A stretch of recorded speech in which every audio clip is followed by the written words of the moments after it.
evening, newbies, and Happy New Year. Welcome to Nonprofits Empowering Worlds podcast. Nonprofits Empowering Worlds podcast is a show that's dedicated to featuring nonprofit leaders from the United States as well as globally who have started a nonprofit and built it from the ground up and is currently making major impacts on their community. Today, we are joined by Zelda Robinson from Chicago, who has a nonprofit called the Higher Learning Network. But she is not just a nonprofit founder.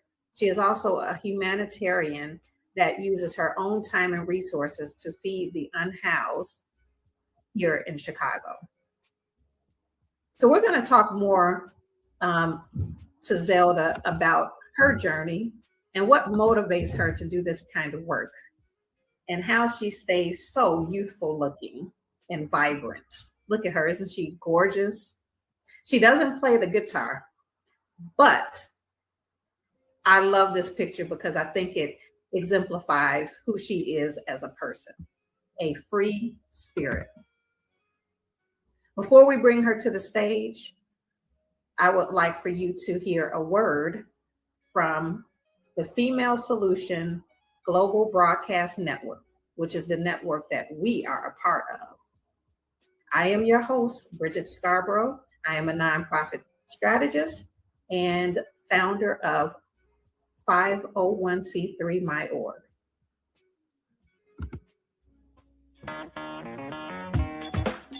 Women have the power to transform this world.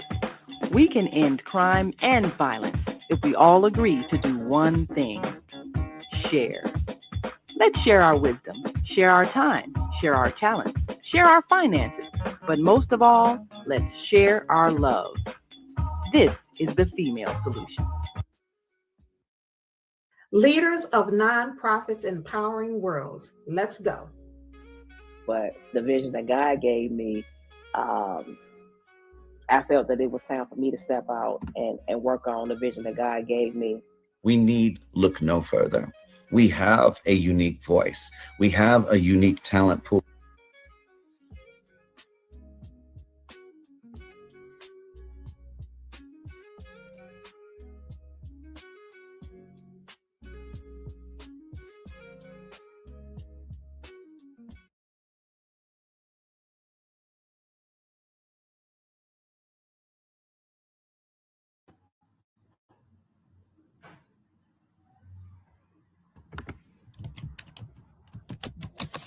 Hey, Zelda. Hey there. Let me move you over to your rightful spots. Okay. How are you doing, Zelda? Oh, it's a wonderful day to be alive, to be breathing. And by the way, Bridget, I don't remember telling you before, but I love your smile. I love your teeth. There's a story behind that. And I love your head wrap. Because you are quite welcome. I have had the pleasure of studying in the mosque. I've studied religions all over because I needed to know who I am, where I came from, and all that stuff. That's another show. But in doing so, I was introduced to a way of being that is not common in the world in which we live. And I love it. And when I see sisters like you adorned in the wrap, and I was like, ooh, yes, I want to be recognized like that as someone who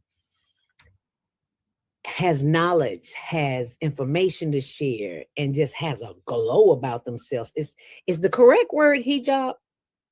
Hijab, yes. Hijab. And I was blessed with the opportunity to even wear one a couple of times. So I'm just excited. That's all I can say. I'm just excited. And thank you for having me. Okay, well, I would definitely like to hear more about that. But I love your spirit. I love your style as well. And you also have a head wrap. I mean, I just think that that's a part of our culture as African-American women. We've always done things with covering our hair. Depending on what country you're from and what religious background you have, you may do it in a different way. But covering our hair is part of us as Black folks universally. It is the crown, baby. It is the crown. Absolutely, absolutely. We do it as a form of modesty. Yes, and which is somehow escaped this generation. Yes, absolutely. We could do a whole show about that. Okay, because in one of my books I wrote about a sister, and I was still growing, about a sister who was letting it all hang out. Okay. And now it's like it's become norm. So I don't go on social media and talk about it, but I will talk about it indirectly. Yeah. Right. So little sisters will know that all of this and all of this, it's not for everyone. Right. Everyone doesn't need to see your assets. No. No, your assets are for you and who the one that you share it with. Yes. Absolutely. Absolutely. Well, now people, you know why I brought Zelda onto the show. Zelda also has her own show, but we're going to get that. We're going to get to that a little bit later. First, I want to delve in deep with your nonprofit. Let's just introduce your nonprofits. And if you can let us know, tell us a little bit about the Higher Learning Network. I've pulled up your mission. Okay. If you can just, you can read the mission, or you can just tell it to us in your own words, but we just want to know, what is the Higher Learning Network nonprofit? What is that? And I love your logo, by the way. Oh yeah, we went through some changes with that, but Spirit worked it out, always does. This organization came into being as a result of my, not necessarily mine, but a community effort to bring the children that would come to the radio station. I retired from WGCI radio, AM 1390, not the FM, not the heathen stuff. I'm sorry, I'm judging. But on the AM side, which was gospel music. And that's what I was raised in. So I felt right at home. But it appeared to me that children were always coming through the station. They're fascinated by the DJ and the music and everything, but they don't have a clue that radio is a business. So someone said to me, Zelda, maybe you should start while they having these tours. Maybe you should do something with the kids too. And I'm like, okay, so what am I going to do with them? They already here. They're getting the information. Spirit, the folk loud into it. You need to listen to it. I'm like, okay, so I listen. So we developed a program to teach them not only how to be on the internet, but how to find their purpose in what they're doing, their speaking, their thinking abilities, their hearing, their listening abilities, because that's not something that is taught in public school or any institution. For that matter, you have to have some form of attentive listening. And this is where they came into the studio and we taught them a little bit more than what they were hearing. So the mission is community. It's all about community, just like Kwanzaa. It's all about community.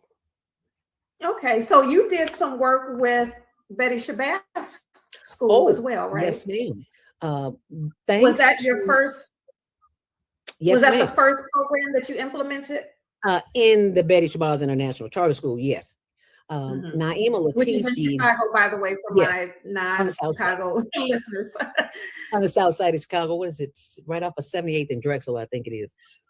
Excuse me. Our executive producer of the Female Solution podcast, we're on 7 days a week. Dr. Naima Latif suggested that she's on a board of the Higher Learning Network.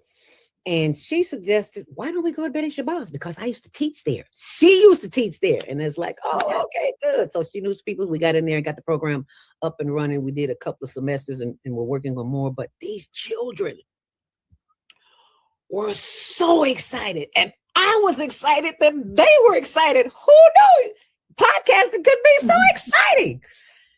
So, but what I didn't know is that our children don't know how to write their name on pen and paper. And I was like, oh my God, when did this happen? Well, Zelda, you are a seasoned citizen now, and you have not been in the public school system in over 60 years. So things have changed. And one of those things have not changed for the better. And that is they do not know the magic of pen and paper, the synchronicity that goes on with the brain, that travels from the brain to the fingers, to the arm, to the paper. That is a journey. That is an experience. That is spirit speaking through you. And if spirit can't speak through you because you in this all day, that ain't how spirit works. Spirit will say, put it down, child. Put the phone down. Because when I look up on the phone and I see, I've been on here an hour. What?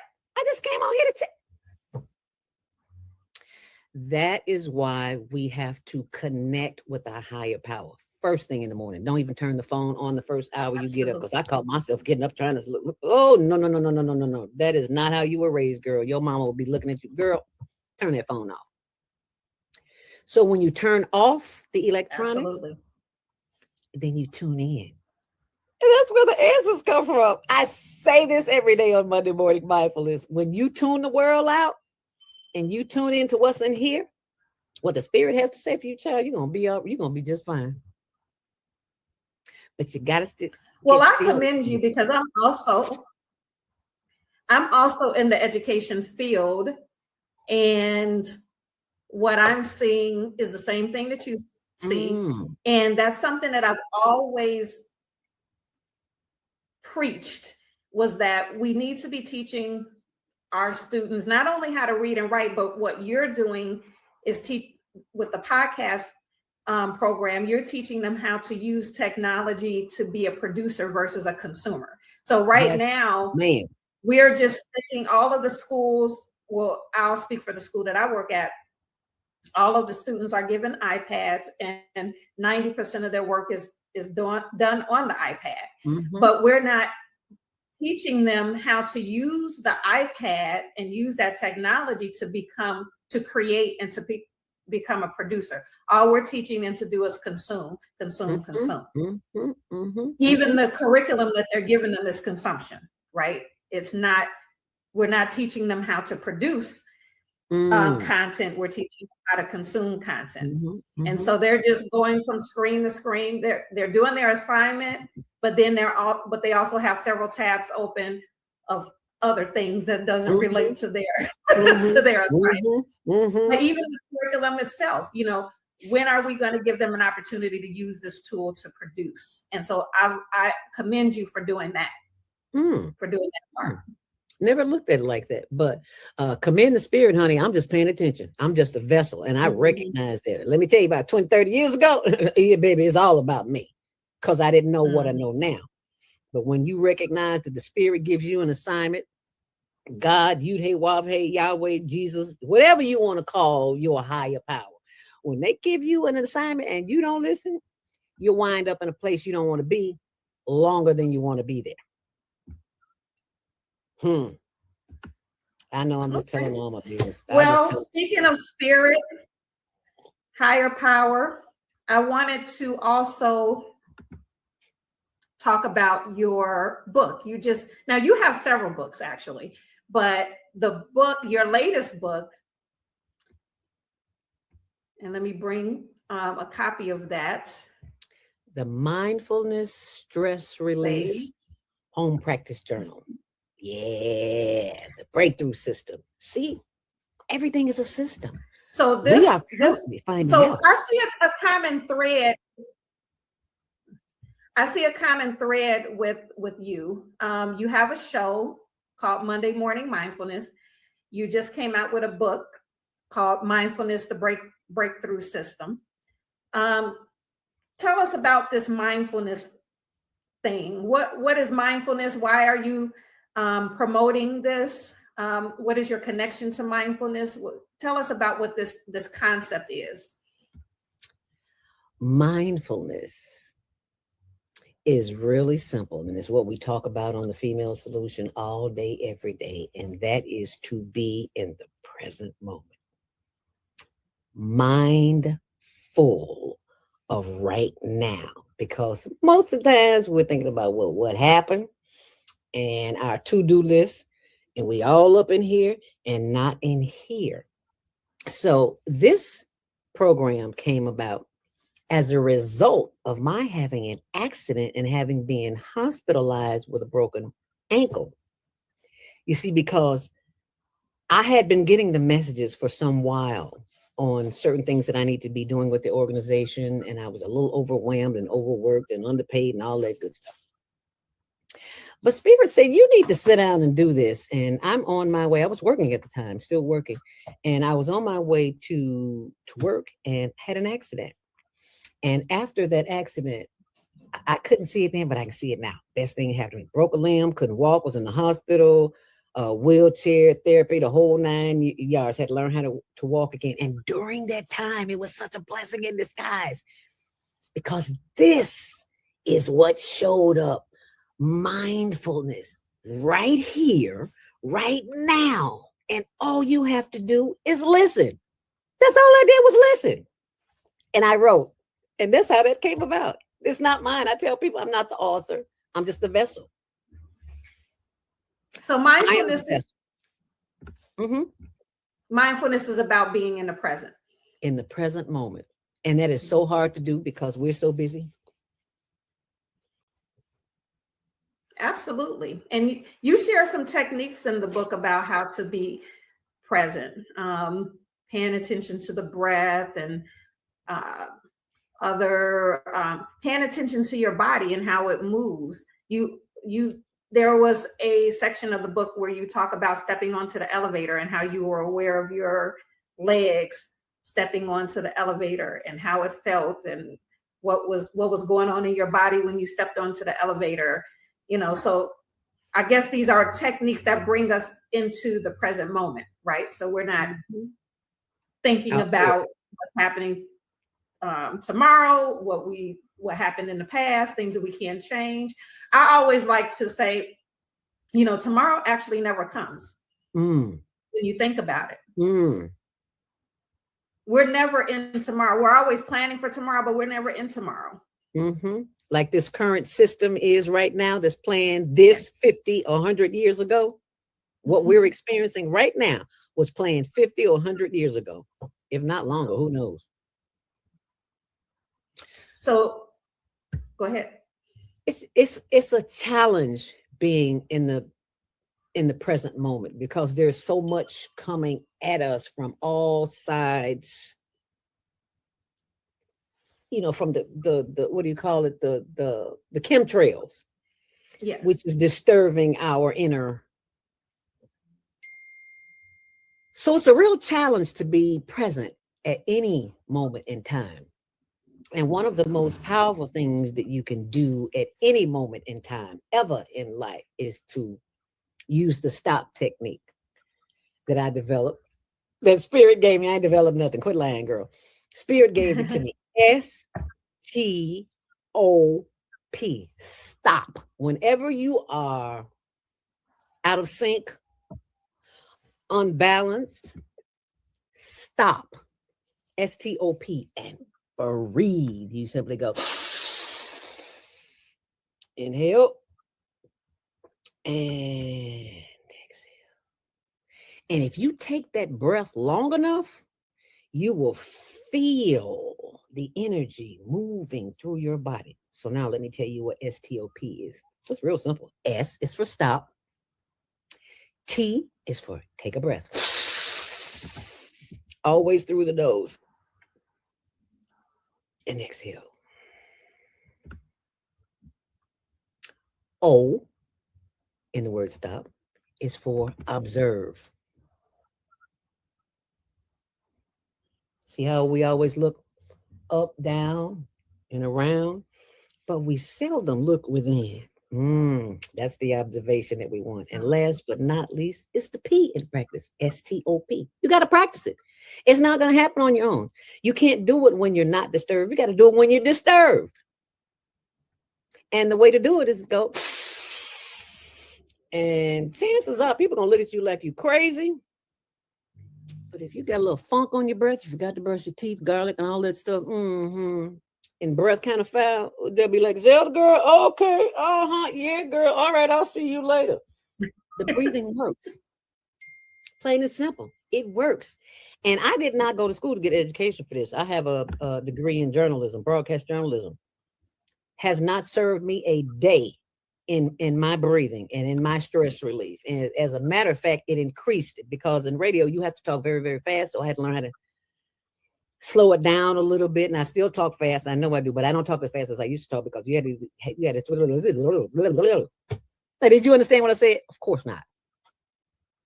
And the brain doesn't understand it when you talk like that. So you got to have a conversation in the morning with your brain. What? Right. Are you serious? I got to talk to my brain. It's in your head. Why wouldn't you talk to it? It's yours. Makes sense to me. I'm just saying. So is this something that you shared with your students? With my listeners? About the breathing? About the breathing every morning, every Monday morning. When you were at the beta Shabbat, at the podcast train, absolutely. These genius children, they are so far ahead of me. I was like, can we just go over here and sit down and have a conversation so you can teach me a few things? Well, Miss Zelda, I don't know nothing. Yes, you do. From the mouths of babes. I learned that as a little girl. Yeah. Don't tell children to shut up. Allow them to speak. They may speak at inappropriate times, but allow them to speak because this ear may not hear it, but this ear right here might hear it. And that's the ear we need to listen with. It's the heart ear. Is there such a thing? Well, it is now. The heart ear. That's what I'm calling it. And they really got a professional because you have a background in radio. You worked for WGCI. You were a host on WGCI, correct? Mm-hmm. V103. V103 and WGCI AM. I worked at every radio station in Chicago. JPC, John H. Johnson, the only black man that had a radio station in Chicago. WNUA, Smooth Jazz 95.5. WCRX. There's a lot of them. I don't know. I can't think of all of them, but it gave me a foundation, and I'm so glad I had that because it gave me exposure to other things, to other people. How many years did you do that? How many years were you on the radio? Oh gosh, now you want to make me think. 25, somewhere around there, 25, 26, 27, 28, somewhere around there. I started in 1900 and something or another. I don't know.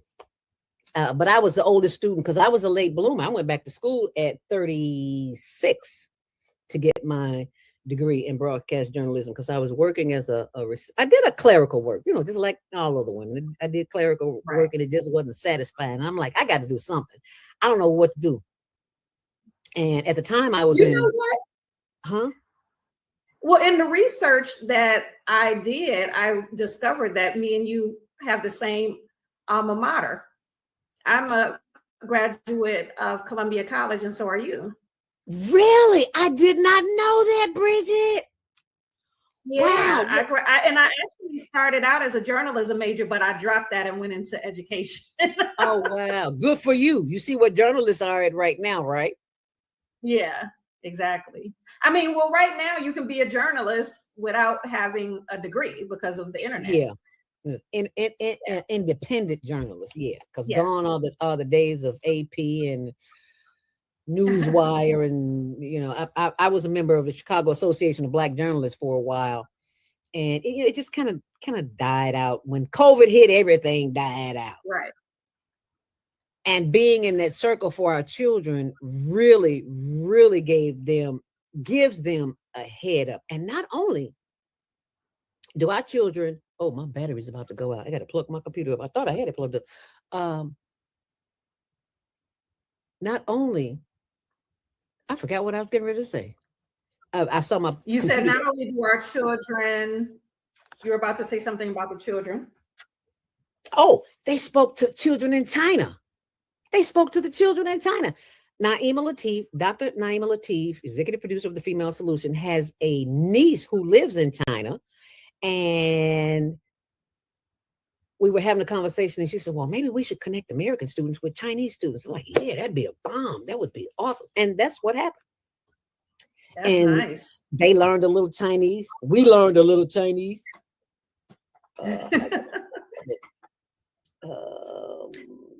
I gotta. Well, yeah, I was excited when I found that out. I know so many creative people that graduated from Columbia. I mean, Columbia College really does put out talent. I will say that. I was in print journalism though, and it was so boring. I dropped it right away. But the only thing that the one main thing I took away from print journalism that I still use to this day, that was the most valuable thing, was the desktop publishing class. So back then I took a desktop, all the other classes I was not interested in.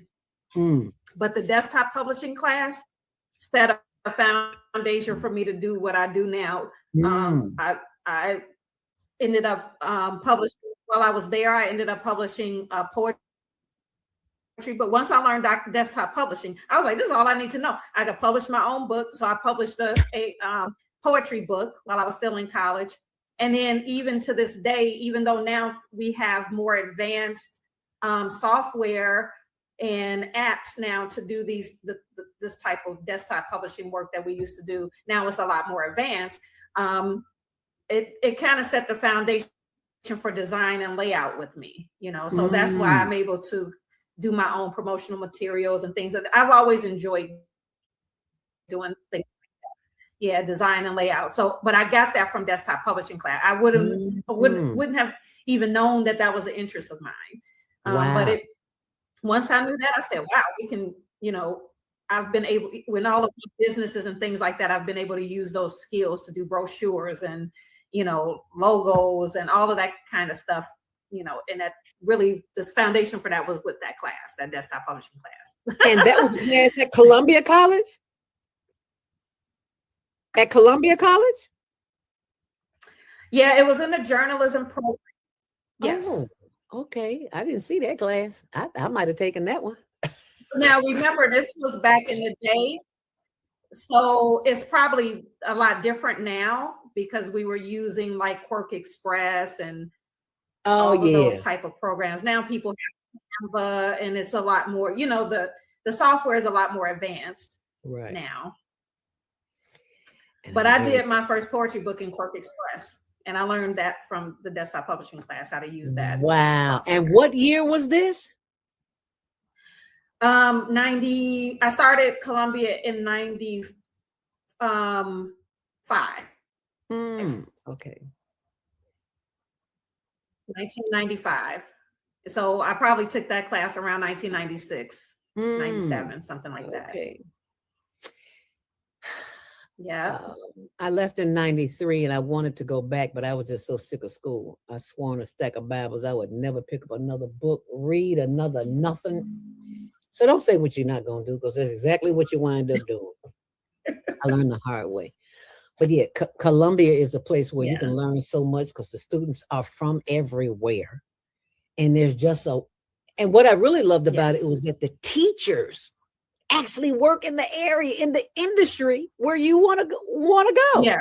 That's how I got my internship at WGCI and wind up getting a job there. The people, your teachers, are working in that field.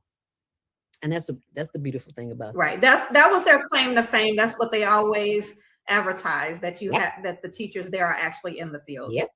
Yeah. They never lied. So we're going to take a quick commercial break, and then we're going to come back and find out the humanitarian part of Zelda, because she talked about her nonprofit, but to tell you the truth, that's actually not the reason why I was moved to bring her on the show. So we're going to go into her current humanitarian efforts as soon as we hear a word from Asada, who has a book fair coming up. So we're going to let you know about this book fair that's coming up in Chicago. Next month. Yes, called the Soulful Chicago Black History Fair. Soulful Chicago Black History Book Fair. Hey family, this is Charles Humphrey of MCH Publishing, and I'm here with Ashada, and we at the Soulful Chicago Book what? This is the Soulful Chicago Black History Book Fair, slamming. We getting down in Hyde Park. Just run it down, my sister. Just tell us, for the people, a little bit about what we're doing here today and why. You know, this is the Soulful Chicago Black History Book Fair, and this month is very important. I feel like we don't give it the type of recognition that it needs, but beyond that, I do all things literary, and we have so many ancestors that have taken a tradition of writing and done great things. Well, we have those of us that are carrying on that tradition, and nobody knows about them until now. So the Soulful Chicago Black History Book Fair is allowing us to tell our stories according to ourselves for our own benefit. And it's just beautiful. I mean, she could have been here today if you wasn't here, but if you were, it's been amazing. People came in consistently, children, and we have children's authors, we have nonfiction authors, we have fiction authors. This is really good. And it's about taking our own power in our own hands and doing what we do on the literary tip, though. Right. I got to work, but I can't help it. Everything going to school. I just about bring my African shit like this. Bring it the African shit.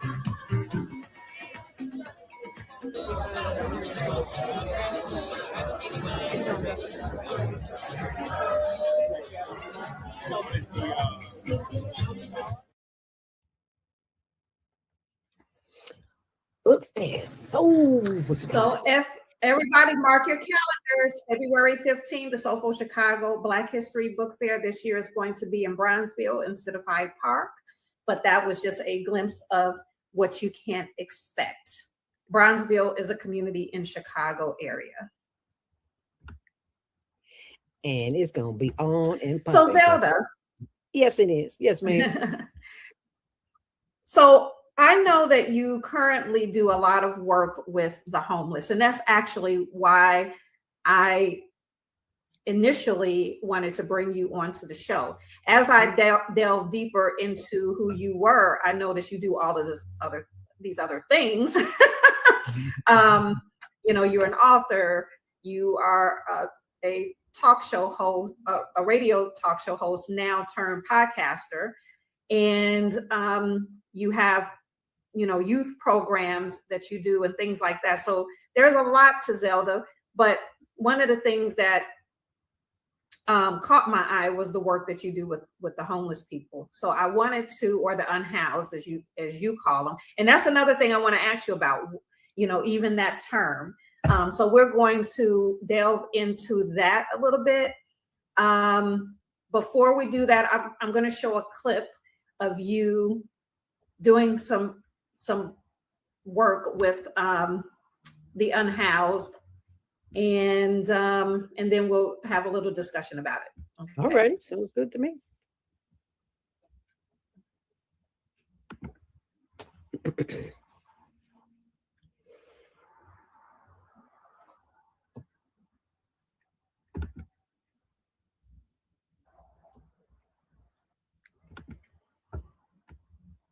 Okay, give me a second. Mm-hmm. I am. And while you're doing that, I can tell the audience about just this past week. It don't get no better. Remembering National Homeless Persons Memorial Day this weekend was the celebration. Say, remembering the Homeless Persons Memorial Day. Yeah. Because you don't never know when you gonna be next. So as my granny used to say, child, you better help somebody. And we talking about helping yourself, helping others. And you don't have to know them to help them. Absolutely. And I'm going to try one more time to bring this. Okay. Okay. Nothing beat a failure but a try. Nothing beat a failure but a try. All you got to do is keep trying. You don't get it the first time. Try this time of year. We help people. That's what we do. Y'all want to like that? Distribution starts in about 15 minutes. As you can see, we have people everywhere. all down the line. And it's gonna be Christmas because we got people who love helping people. How cool is that? It don't get no better. It don't get no better. You don't feel good. Something wrong with you. You ailing. You just feel out of sorts. Go do something for somebody else. Watch your whole spirit change. Watch what happens to you. Watch what comes to you. Ooh! I cannot tell you. I can only show you. But don't believe nothing I say. Do it for yourself. And So watch this is how you spent your Christmas, correct? Yes, ma'am. This is how you spent Yes, your ma'am. Christmas, right? And this is why I say you have the nonprofit, but you're also a humanitarian. I'm not sure how much of what you're doing with the homeless relates to your nonprofit, or is this something separate that you're doing? But let's talk about that. Like, what made you start servicing the unhoused? And also, why do we call it unhoused instead of homeless? What I grew up calling people that didn't have a home, homeless. Why are we now transitioning to calling it the unhoused? I'm so glad This is something new to me. New to me too. It's like, okay, so you've been calling the homeless, our unhoused neighbors, you've been calling them unhoused since you were a child, 50, 60, 70 years ago. So one of our callers, Baba Kwame Sunhorse, called in one day and he said something to me. He heard me talking about the homeless, unhoused. And he said, Elder, think about this. No one is ever homeless, ever. And this is what he said. He said, the sky is your ceiling. The ground is your floor. And the walls are your environment. Okay. Your donation. And that is from Mrs. Deborah Smith, who is on every third Saturday on the Female Solution. She's our travel expert. And we've taken trips with her. So we know she know what she's doing. But let me back up. And thank you very, very, very much, Mrs. Deborah Smith. And for all the listeners and all the viewers who find grace in their heart to share what they have. But I want to go back to the beginning. In 1900. And I apologize for the video interruption. I'm still new to don't worry, maneuvering. You're not by yourself. I'm new too. I had a little bloops all the time. So trust me, you're not by yourself. Yes, I'm still new to maneuvering some of these functions here on StreamYard. But go ahead. You were talking about why we don't call homeless people homeless.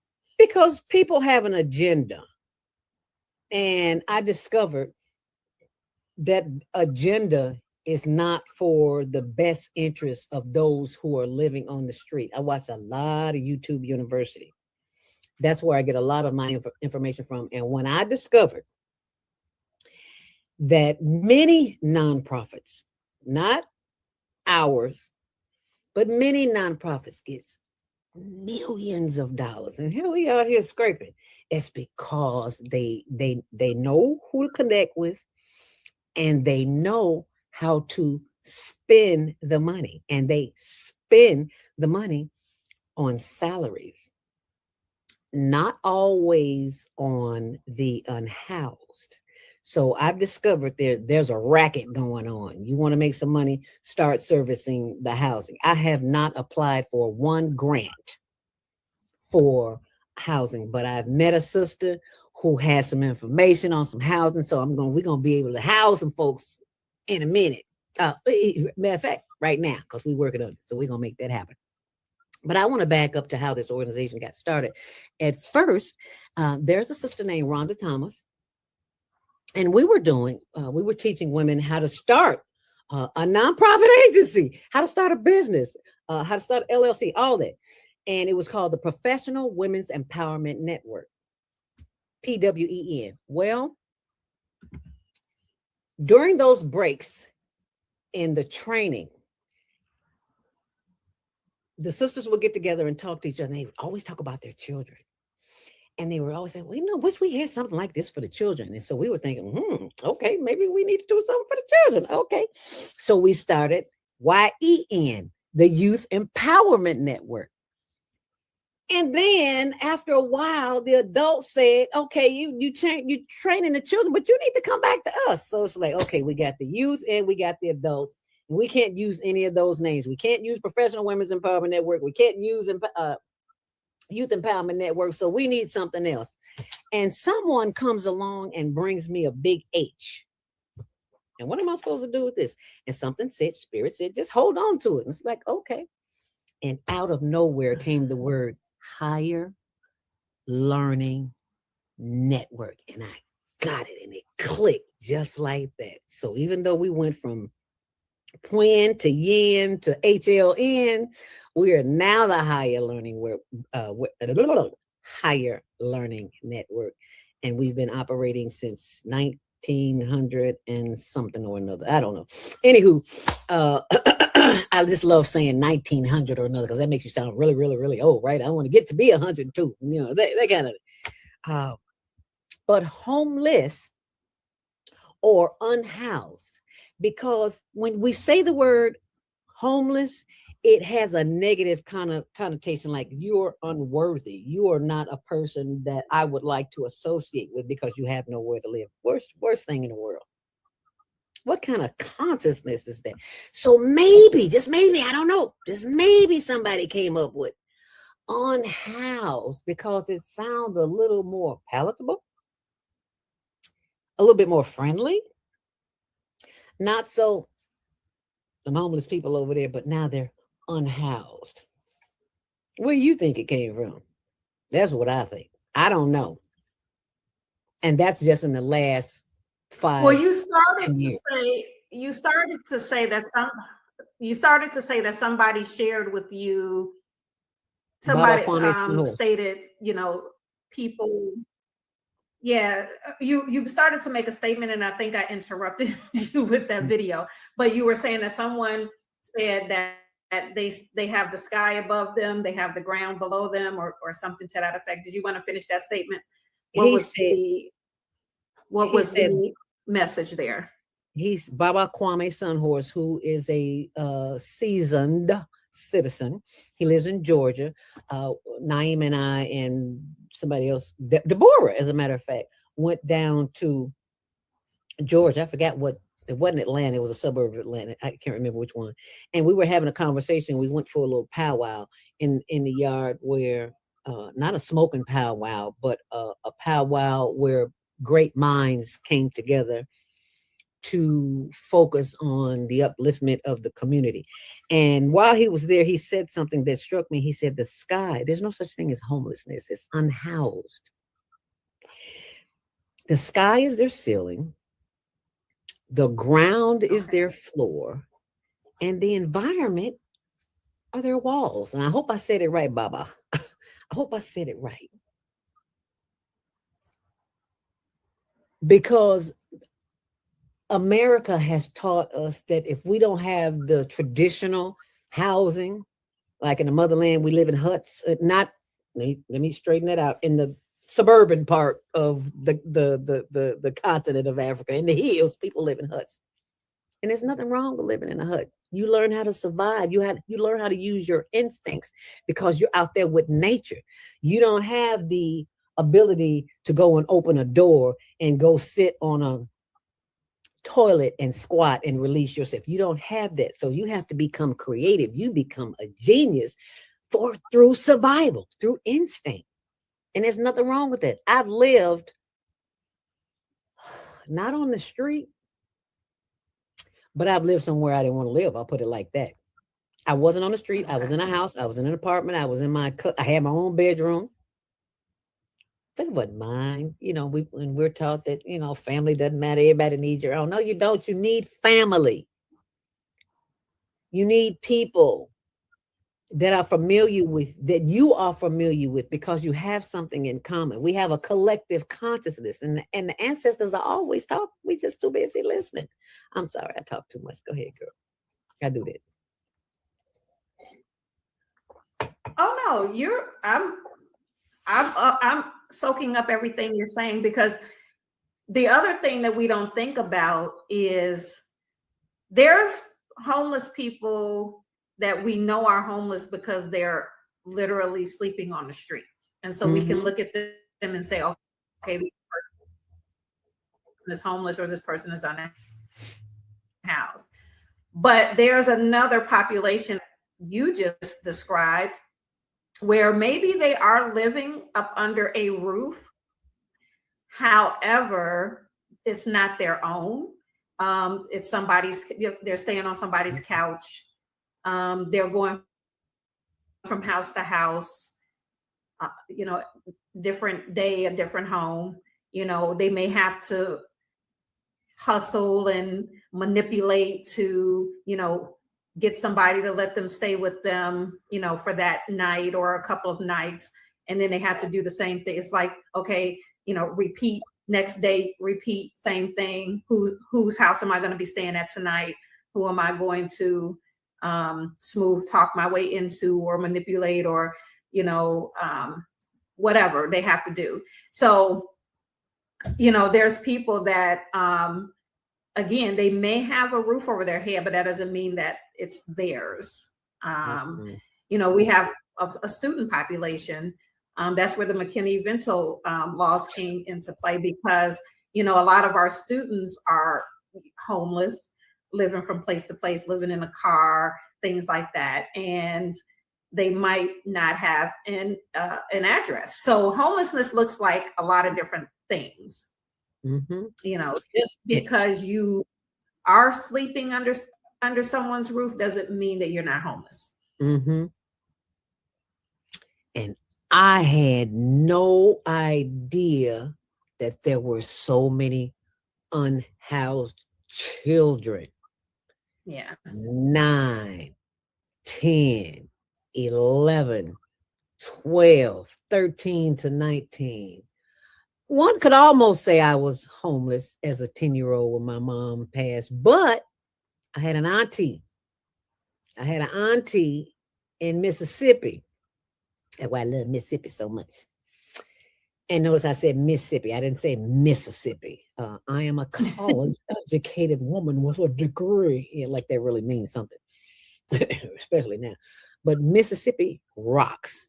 The most humanitarian folk I have ever met in my life will give you the shirt off their back, half the food on their plate, and that's where I get that from. Right. My auntie, Aunt Edna, thank you, baby. My Aunt Edna saved me when my mama passed, and they shipped me down south to go live with my aunt. And I left the train station. And that's why I love riding the train. I had a phobia about it, but now I love riding the train. Get off the train station, get in the back of a 1939 Ford pickup. And I just felt so alone, so lost, like nobody wanted me. Nobody wanted to be bothered with me, a little girl. Nobody wanted to be bothered with my little brother who was like 5 years under me, who really started all of this memorial. The work that I do is in dedication to him. Douglas Robinson was murdered by a man in Tent City, right down there on Canal and Taylor, right next to the BP gas station. He got killed one morning, and someone called me and told me, I lost it. Yeah. But all of his unhoused friends showed up at his funeral. And one of them was bawling so bad. I was like, get that child out of here. I'm trying to hold my composure. And he's, Douglas was, and I was like, okay, get yourself together. Anyway, I said that to say this. All these people showed up. And they asked me if I would still come and bring them food. Now that Douglas wasn't it, because Douglas was known like the mayor of Tent City. I mean, he had a great queen-size bed, a great big tent, a tent, a big old flat screen. And I wish I had went in there before he left, but I didn't. But he was so welcoming. There were people who had nothing and they had to lay on the ground. He'd tell them to come lay in his tent, lay on the mattress. I'm like, you don't know these people. This is what I'm thinking to myself. He didn't have to know them. It's all about the heart, baby. And so, yes, I kept my commitment to this day. He's been going since 2019. I'm doing the work of the creator. This is not about me or the Higher Learning Network. We just here representing. That's all we do. And I recognize that. And I'm grateful that I recognize, because baby, in my 20s and my 30s, I thought it was all about me. I'm a Leo, so you know how that go, right? Leos think it's all about. No, it is not about you. It's about you. It's about the mission. You were just chosen to do it. And because you were hard-headed the first time, I had to sit you down so you could hear me, so you could get the work done. That's why I do what I do. It ain't because I want to do it. I mean, I enjoy doing it. It gives me joy. It gives me a lot of joy. I look forward to it. I hate to say it, but it gives me a lot of joy to know that because I woke up and I wasn't feeling my best and a lot of pain. But I had to ask myself the question, are you going to focus on the pain or are you going to focus on what you're going to do? So I focused on what I had to do, and the pain went away. What? Wow. Yes. Because I had a conversation that's going on all up in here, but I went to the heart and said, heart, you know these people need to eat today, and you know this sciatica is kicking me. I just, you know my heart, help my body move because I can't do it on my own. Let me go in there and cook that food. And I'm not a cook. That was deep. That was deep what you just said. That was deep. So that's your purpose. And I knew when I was, that's your purpose. I knew that what you were doing with the unhoused was not necessarily a result of your nonprofit. It seemed like it was something separate because you're not getting any funding for this. How do you get your resources? How do you gather the resources that you're giving the unhoused? Because it's not just food. I've seen you give blankets and you give hot food, but then there's also snacks. I feel like you're very thoughtful as well because you're thinking of everything that they may need. So I've seen you give blankets. I've seen you give snacks, desserts, hot meals, coats. Where do you get your resources from? Community. If you're not getting any grants and things like that. Community. We have not gotten one grant to do the work that we're doing. But because this is not something that we do all willy-nilly, we have been given the instructions to do it. And where the instructions are giving, the provisions will be provided. And I know this.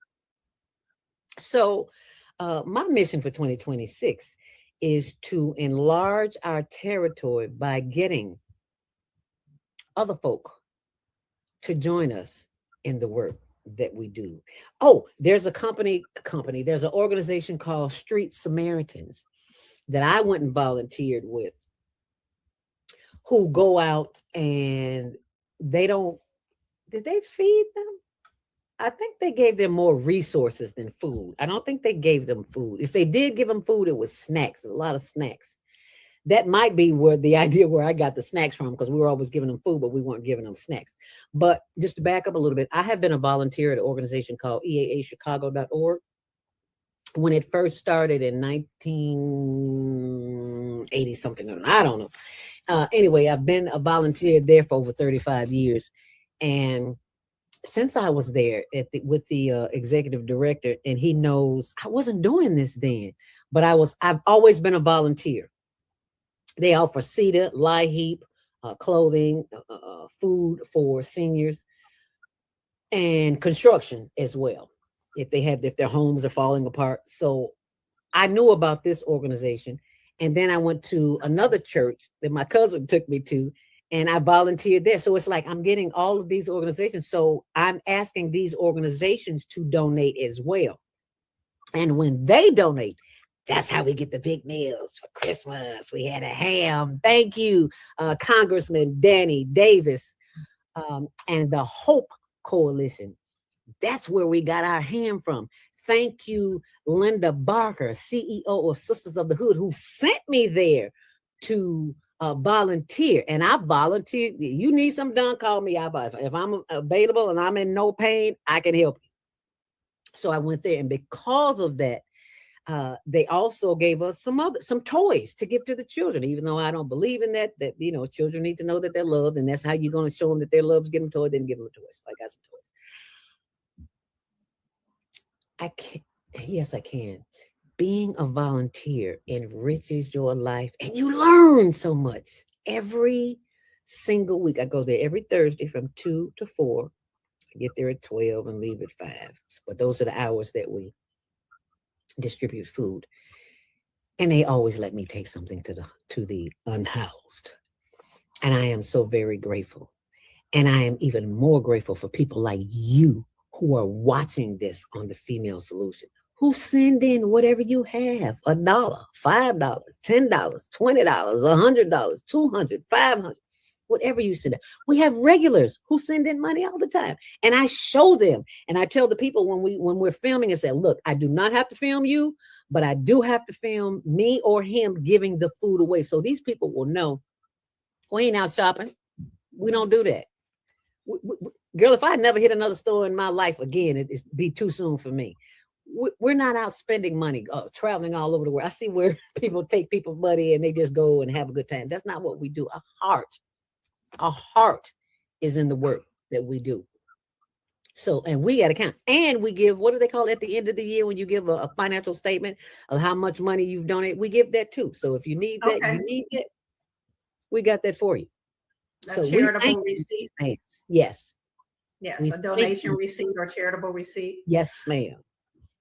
I have another, first, before, I have another video that I want to show, but before we do that, if somebody did want to donate to you, how would they contact you? Should they go to the website and contact you?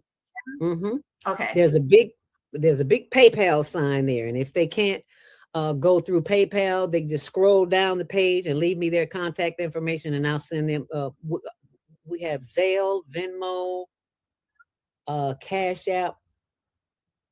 There's another one, I can't think of it. But anyway, if they go to higherlearningnetwork.org and just scroll down and put their information in there, and we'll contact them and give them a receipt for their donation.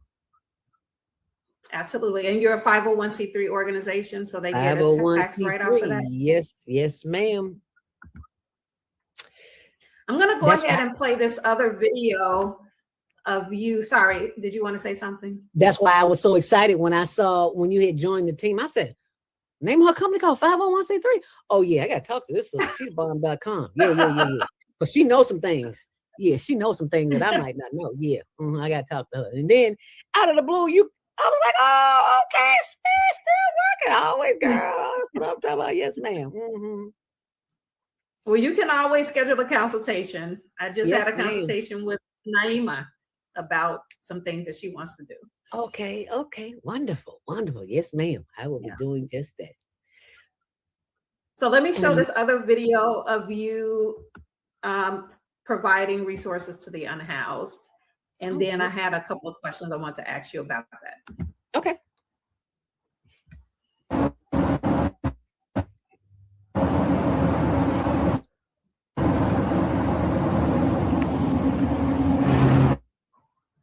Now that's a young man. He is always our first stop. Thank you, Mrs. Deborah Smith, for your donation. As you can see, they're going to not being wasted. Thank you.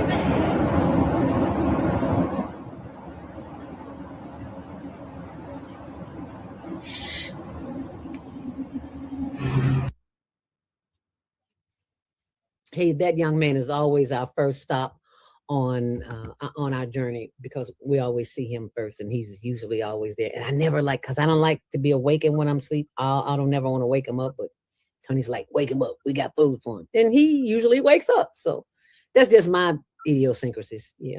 Because you wake me up when I'm asleep, you're going to have a problem. I'm telling you that right now. That's actually one of the questions I wanted to ask, because I've seen several videos with you where you're hesitant to wake a person up, and you're talking about that. And then sometimes I believe there was an occasion where you did wake them up, but then there's other occasions where you say, I'm not going to wake them up. I'm just going to leave the food here. So I want to kind of talk about what are the protocols for servicing the homeless. I mean, these are things that I would have not thought about, because, this is not the type of work that I do every day. So I don't, when I saw that, I was like, wow, that is something to think about. Do you wake the person, you have this agenda to feed the unhoused, but you get there and then they're asleep. So what do? Do you wake them up? Do you leave the food? Like, these are decisions you have to make. So what are some of the protocols, I should say, around servicing the unhoused, safety concerns, regulatory concerns, just concerns about their mental health, their well-being, and just being respectful. How do you approach this in a respectful manner? Like, what are some of the things that you have to consider when doing this kind of work? First and foremost, I'm so glad you asked that question, because you have to be mindful of the state of being a person who is living on the street. They are number one suspect of you because they don't know you. They don't know if the food that you're going to give them is tainted.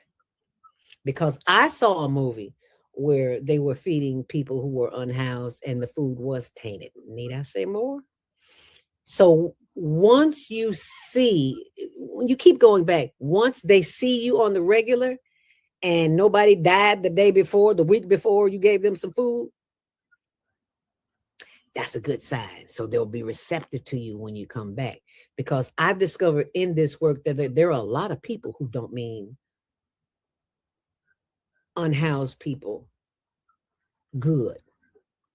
They're up to something. Now, what that something is, I don't know. I don't care to get into, but it is not of their best interest, because I've never said this publicly, but I'm going to say it now.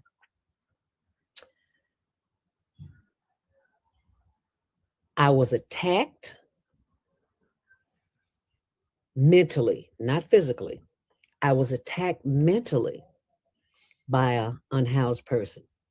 And it wasn't in my duty of feeding. I was sitting at a park by myself, with myself, listening to some motivational speech or something. I don't remember what it was. And a guy walked up to me. He said, "Hey, Mom, can you give me some money?" I said, "Baby, I don't have any money, but I do have a gift card. We can walk around the corner to McDonald's and get you something to eat." He said, "I didn't ask you for no McDonald's. I asked you for some money." And I said, "Maybe you didn't hear me. I said we could walk around the corner and get you something to eat." Well, he got indignant, and I was like, "Oh, okay. Okay, so how are we going to handle this?" So I just let him vent. And then when he said it again, I said, "You know what? You need to go in the other direction, because I'm sitting here, a woman alone by myself. Don't let this cane fool you." And I picked up my cane and I stood up and put my hand in my pocket. And I said, "Now, if you want to come a little closer, you can. But if you want to go home tonight, if you want to sleep somewhere warm other than in jail, you need to back up off of me." And when I got up and put my cane down and put my hand in my pocket, he talked smack, but he walked away. And see, that wasn't number spirit, because I ain't had nothing in my pocket. He didn't know that, though. Mm-hmm. And my husband is always telling me, ex-police officer, he's always telling me, "You need to get a gun." And it's like, I don't want that energy around me, because I don't ever want to have to use it. Right. So he always tell me, "Don't go by myself." So I was by myself, with myself, minding my own business. I was not eating. So no one has ever attacked me. There's been a whole lot of craziness said, but it wasn't said to me. They just talk crazy among each other, because the last 2 weeks ago, we were in Underground Whacker, and a guy pulled up on a bike, and then there was another girl, a white girl, coming down the street, and she was just looking kind of crazy, and he was like, "Don't get that heifer no. Don't give her no food." And I'm like, "You don't tell me, first of all, who to feed. I fed you, I can feed her. If she on drugs, that's her business. My mission is to feed. And that's what I'm doing. He started cussing. I was like, you know what? That ain't what we do here. So I'm going to let you go that way and I'm going to go this way and you have a good day. That's how we going to do that. You're not going to talk. You're not going to call a sister. I don't care if she's white. I don't care if she's high. I don't care if she's a drug addict. You're not going to call another woman a bitch in my presence and expect me to be okay with it. That ain't how I roll. So we let her go, you go, and I'm gone. And I'll see you next week. And hopefully you'll have a better attitude when I give you some more good food. Oh, okay, ma'am. Okay, I'll do just that. We're going to be just fine. Okay. If I hadn't stepped to him like a sister, ain't no telling what he would have did. So I had to do what I had to do to protect my sanity and my privacy so that I could continue serving others. That's just the Leo in me. That's all. Yes. And I'm glad we're talking about this because, yeah, there's always safety concerns in anything that we do. Always. You know, we have a good heart. We want to help, but you do have to be conscious of what the risks are and have some protocols in place. One of those protocols is that we pray. May the spirit of safety be around us as we are guided to go out into these streets. Because we never know who we're going to feed. Sometimes we think we're going to feed people over here and ain't nobody there. And we go over there on Lake Street. There's a bunch of people over there. And we go up north. There's a bunch of people up there. So we always do the prayer of protection. And nothing, ever since we've been doing nothing. And I haven't been shot, stabbed, wound, might have been cussed out, but I'm used to that because, you know, that's what some folk do. So the only protocol for our safety is just to be aware, because we've rolled up on situations where people were getting a little violent. It's like, we're going to pass them up today. We are not getting in that mess. You will not see the Higher Learning Network on the news because somebody got hurt here. No, there's plenty of people in Chicago that need feeding. So we don't have one spot. Lower Wacker Drive, Upper Wacker Drive, Marine Drive, Lake Street, Hudson, Garvey. Oh, we got plenty of places. We serve until the food runs out. When the food runs out, we're gone. But we serve until we don't have any more. We never bring food back. We're going to find some folks to get his food too. Because girlfriend don't cook. I wasn't allowed in the kitchen as a child. So I was never a cook. And then I got married. My husband likes to cook, so I let him cook. But now he's retired. He don't like to cook. So I got to cook because this is my mission. He just helps. Thank God for him. Because somebody had to cook that ham. I wouldn't put my hand on that pork. I'm sorry. I'm sorry. I should have said that. Bacon is not my friend as much as I love it. Bacon is not my friend. Especially when I heard a comedian say you eating the booty hole of a pig. I was like, what? Oh, no. Well, when you saw you making some seafood gumbo, it had like all chicken product in it, if I'm not mistaken. I was like, ooh, we had two different gumbos. We had one gumbo with just chicken and sausage in it. Girl, yeah, we feed them good. People feed us, we feed them. I want to taste some of that gumbo. I want to taste some of that chicken gumbo. But they loved it. They said, "Oh, when you gonna make some more of that?" It looked good. It looked good. And it didn't have any pork in it, so that's right up my alley. That's right up my alley. So next time I make something, I'll put it on the freezer. I most certainly will. Definitely. So Zelda, it looks like we are coming to the end of our show. And I absolutely have you back because, I mean, there's so much more that we could talk about. There's so many of the topics that we did touch upon, we can expound upon. So it was a pleasure. I love your energy. And I'm just so grateful that you were able to come here today. And I hope that people have picked up on the gems that you dropped, because she dropped some gems definitely in the show. So it was a pleasure. And are there any final thoughts that you would like to leave for our audience before I play our closing? Simply breathe when you are stressed and listen for the answers. And last but not least, baby, find yourself a tree and sit down next to it and have a conversation and see what happens. You thank me later. Okay. All right. Thank you, Zelda. It's been a Thank pleasure. you. See you on Monday Morning Mindfulness. Ooh. Thanks for sharing. Thanks for Go sharing. ahead and say it. See you See on you Monday on Morning what? Mindfulness, 7 until 8 a.m. Central Standard Time on our YouTube channel, Higher Learning TV Show. Smooches. Thank you. Thank you, Zelda. Thank you.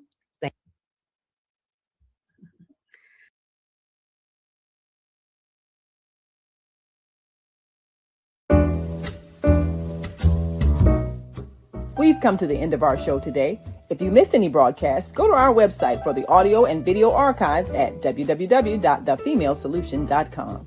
On behalf of our team of radio hosts, I'd like to thank all of you who participated in today's discussions. And to our global family joining us from all around the world, we say thank you. To our family in China, xie xie. India, Dhanyavad.